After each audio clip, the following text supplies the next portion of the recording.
उस दिन सुबह की पहली किरण ने मेरी खिड़की के पर्दे चीरते हुए जो प्रकाश बिखेरा, वो सोने जैसा चमकीला नहीं, बल्कि एक स्याह सपने जैसा धुंधला था। आज मेरी शादी थी।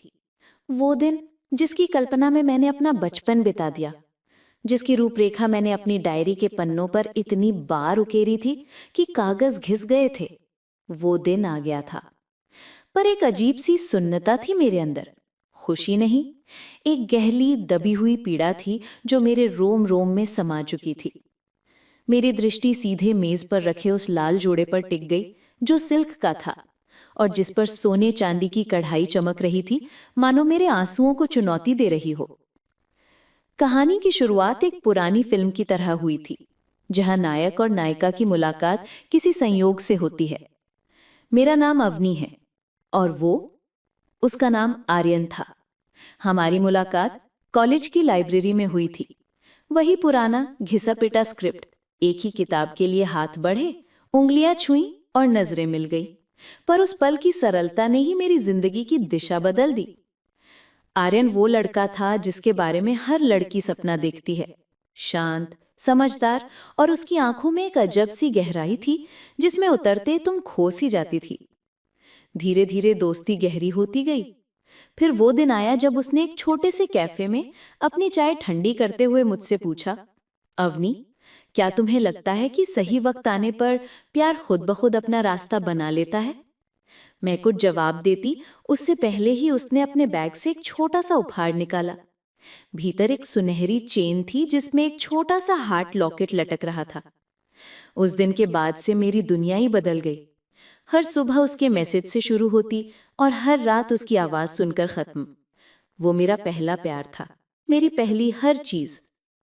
समय बीतता गया, कॉलेज खत्म हुआ, नौकरियां शुरू हुईं, हमारा रिश्ता मजबूत होता गया। मैंने उसे अपने सपनों का वो घर दिखाया जहां हम साथ रहेंगे, उस बालकनी का नक्शा बनाया जहां हम सुबह की चाय पिया करेंगे, और उन बच्चों के नाम तक सोच रखे थे जो हमारी आंखों में अपना भविष्य देखेंगे। आर्यन हमेशा मुस्कुरा देता, मेरा हाथ थाम लेता और कहता, जल्दी ही अवनी, जल्दी ही सब कुछ सच होगा। पर कहते हैं ना, कभी कभी जीवन की कठिन सच्चाइयां सपनों से ज्यादा मजबूत होती है। धीरे धीरे मैंने एक बदलाव महसूस किया। आर्यन की फोन कॉल्स कम होने लगे। हमारी बातचीत में एक अजीब सा फासला आने लगा। वो अब उन योजनाओं पर बात नहीं करता था। जब भी मैं शादी की बात करती, वो या तो चुप हो जाता या बात बदल देता। एक दिन मैंने हिम्मत जुटाकर सीधे पूछ ही लिया, आर्यन, क्या बात है? क्या सब कुछ ठीक है? उसकी आंखों में एक ऐसी उदासी थी जिसे मैं पहली बार देख रही थी। उसने एक गहरी सांस ली और कहा, अवनी, मेरे माता पिता, उन्होंने मेरी शादी के लिए एक लड़की ढूंढ ली है। दुनिया जैसे थम सी गई। मेरे कानों में उसकी आवाज गूंज रही थी, पर दिमाग उसे समझने को तैयार नहीं था।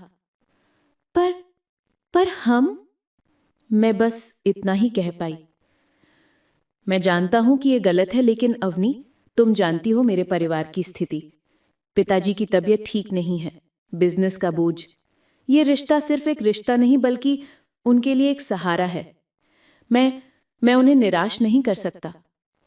उस पल मेरे सारे सपने, मेरी सारी उम्मीदें एक झूठे सिक्के की तरह खनक कर बिखर गई। मेरा प्यार, मेरा विश्वास, सब कुछ एक ऐसी लड़ाई में हार गया था जिसमें मैं थी ही नहीं। यह परिवार के दबाव और जिम्मेदारियों की लड़ाई थी और मैं सिर्फ एक भावनात्मक पक्ष थी जो हार चुकी थी। आज इस शादी के दिन मैं एक ऐसे मंडप में जा रही थी जहां मेरा वर कोई और था। मेरे माता पिता की खुशी देखकर मैं मना नहीं कर पाई। उन्हें लगा कि मैं समझदार हो गई हूं, कि मैंने जिंदगी की सच्चाई स्वीकार कर ली है। पर अंदर से तो मैं मर चुकी थी। मेहंदी की लाली मेरे हाथों पर थी, पर मेरे दिल पर तो एक ऐसा निशान था जो कभी नहीं मिटने वाला था। सिंदूर की डिबिया मेज पर पड़ी थी, पर मेरी मांग में वो सिंदूर भरने वाला हाथ वो नहीं था जिसके स्पर्श का मैंने सपना देखा था। शाम ढलने लगी, मंडप की रोशनियां चमक उठी थी। मैं दुल्हन के वस्त्रों में सजी शीशे के सामने खड़ी थी। मेरी आंखों में आंसू नहीं थे, क्योंकि रोने के लिए भी तो दिल चाहिए, और मेरा दिल तो आर्यन के साथ ही कहीं पीछे छूट गया था। मेरी दृष्टि उस हार्ट लॉकेट पर पड़ी जिसे मैंने आज भी पहना था। अपने वस्त्रों के भीतर छिपाकर।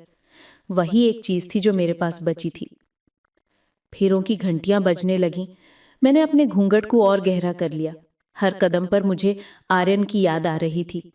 उसकी हंसी, उसकी बातें, उसके वो वादे जो आज तक पूरे नहीं हुए। जब मैं मंडप में पहुंची तो मेरी नजरें बार बार दरवाजे पर टिक जाती थी, मानो कोई चमत्कार होगा और वो आ जाएगा, मुझे यहां से ले जाएगा। पर चमत्कार तो केवल फिल्मों में होते हैं। असल जिंदगी में तो टूटे हुए सपने और अधूरे रिश्ते ही मिलते हैं। 7 फेरे पूरे हुए। मैं एक ऐसे शख्स के साथ बंध गई जिसे मैं जानती तक नहीं थी। जब उसने मेरी मांग में सिंदूर भरा तो मेरी आंखों के सामने आर्यन का चेहरा तैर गया। मैंने अपनी आंखें बंद कर ली। अंदर ही अंदर मैंने उससे विदा ली, उस प्यार से विदा जो कभी मेरा सब कुछ हुआ करता था, उन सपनों से विदा जिन्हें हमने साथ बुना था। आज मैं एक नई जिंदगी की दहलीज पर खड़ी हूं। एक ऐसा घर जो शायद कभी मेरा घर नहीं बन पाएगा। एक ऐसा रिश्ता जो शायद हमेशा एक दिखावा बनकर रह जाए। मेरे हाथ में मेहंदी रची है, माथे पर बिंदिया सजी है, पर दिल में एक ऐसा घाव है जो शायद ही कभी भरे।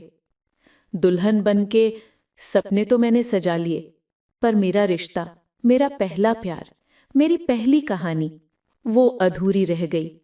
और इस अधूरेपन का दर्द शायद जीवन भर मेरा साथी बनकर रह जाएगा। क्योंकि कुछ टूटन ऐसी होती है जो दिखाई नहीं देती, बस अंदर ही अंदर एक चीख बनकर रह जाती है, हमेशा के लिए।